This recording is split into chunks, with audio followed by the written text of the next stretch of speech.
just start with a really important question for anyone out there building with large language models. Are you aware that the very way you structure your data, the format you use every single day, could be silently, invisibly draining your AI budget? All right, here's our game plan. First, we're going to uncover those hidden costs. Then, we'll talk about the reigning champion, JSON, before we introduce the new challenger, TOON. After that, we'll show you how to actually put it to work. And finally, we'll zoom out and see what this means for the future. Okay, let's get right into it. It's time to pull back the curtain and really look at the tangible dollars and cents cost of every single thing we ask an AI to do. So here's the absolute key to understanding all of this. In the world of AI, tokens are money. Seriously, think of them as the currency for every question, every answer, every single piece of data. Every character, every little symbol, every word has a price tag. The more words you use, the higher your bill. It's that simple. And that brings us right to the current king of data exchange, JSON. You know, for decades, it's been the unspoken language of the entire internet. But how'd it get here? And more importantly, in the age of AI, is its reign finally coming to an end? You know, if you look back, there's been this clear march towards simplicity. We started in the wordy, super heavy world of XML, and then we evolved to the much cleaner, much more elegant JSON. But today, the rise of AI has thrown a brand new challenge at us, a desperate, urgent need for just radical efficiency. And look, JSON became the standard for a really good reason. It was built for humans. It was simple, you could actually read it, it was fast enough for computers to handle, and developers just loved it because it worked everywhere. It became the universal language of the web. But here is the big twist. In this new era of AI, that human-friendly design, it's become a huge, expensive weakness. Every single one of those curly braces, every quotation mark, and especially every single time you repeat a key in a long list of data, it's costing you tokens. And as we just said, tokens cost money. So this inefficiency, this wastefulness, it created this massive opportunity.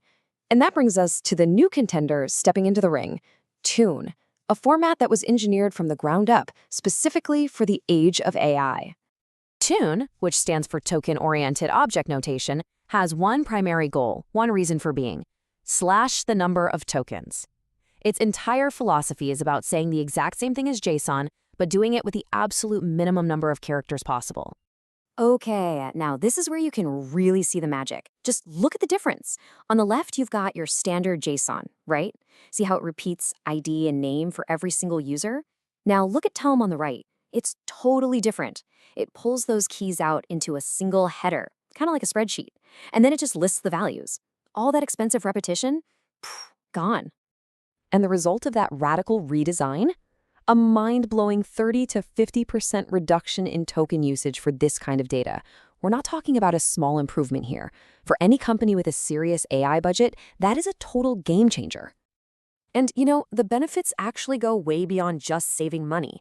When there's less syntactic junk, fewer brackets and quotes for the AI to wade through, the model can spend less of its brain power just figuring out the structure and more on actually understanding the data. And that can lead to better accuracy and fewer weird mistakes. It's a win-win.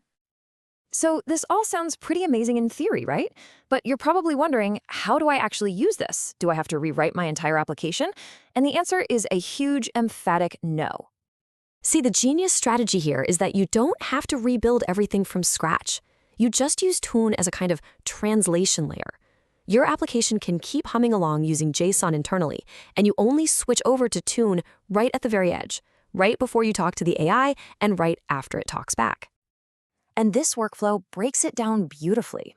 It's a simple 3-step dance. Step 1, your app works with JSON, just like it always has. Step 2, just before you shoot off a request to the LLM, you use a library to encode that JSON into a super compact TOON string. And finally, step 3, when the model replies, you just decode its TOON response right back into the JSON your app already knows and loves. That's it. And getting started is just incredibly easy. It doesn't matter if you're working in JavaScript or Python, there are official libraries ready for you to use. It's literally just a single command to install the tools you need to start encoding and decoding right away. So where is all of this heading? Well, this trend of specialization is really the key here, because TOON isn't designed to kill JSON. It's designed to work alongside it as a powerful, specialized tool. Yeah, it's really important to remember to use the right tool for the right job. JSON is still the undisputed champion for your general purpose APIs, for web services where token cost just isn't a thing. If your data is super irregular or you need really strict validation, JSON is still your go-to. But looking ahead where TOON is the right tool, it's going to be huge. We can expect it to become a fundamental part of the AI stack. Think of it like the zip file for AI data, perfect for fine-tuning models, for high-speed AI agent frameworks, and I bet we'll eventually see native support for it in all the major LLM APIs. There's this quote that I think just nails it. The web needed a simple, human-readable language, and it got JSON. Well, AI needs a token-efficient, machine-first language, and it's looking more and more like that language is going to be TOON. And that leaves us with one final and I think really critical thought. As these AI models get exponentially more powerful, the invisible formats that we use to connect them to our world, they become more important than ever. The question isn't just what we say to our AI anymore, but how efficiently we can say it. The future, it seems, is going to be built on a foundation of speed and efficiency.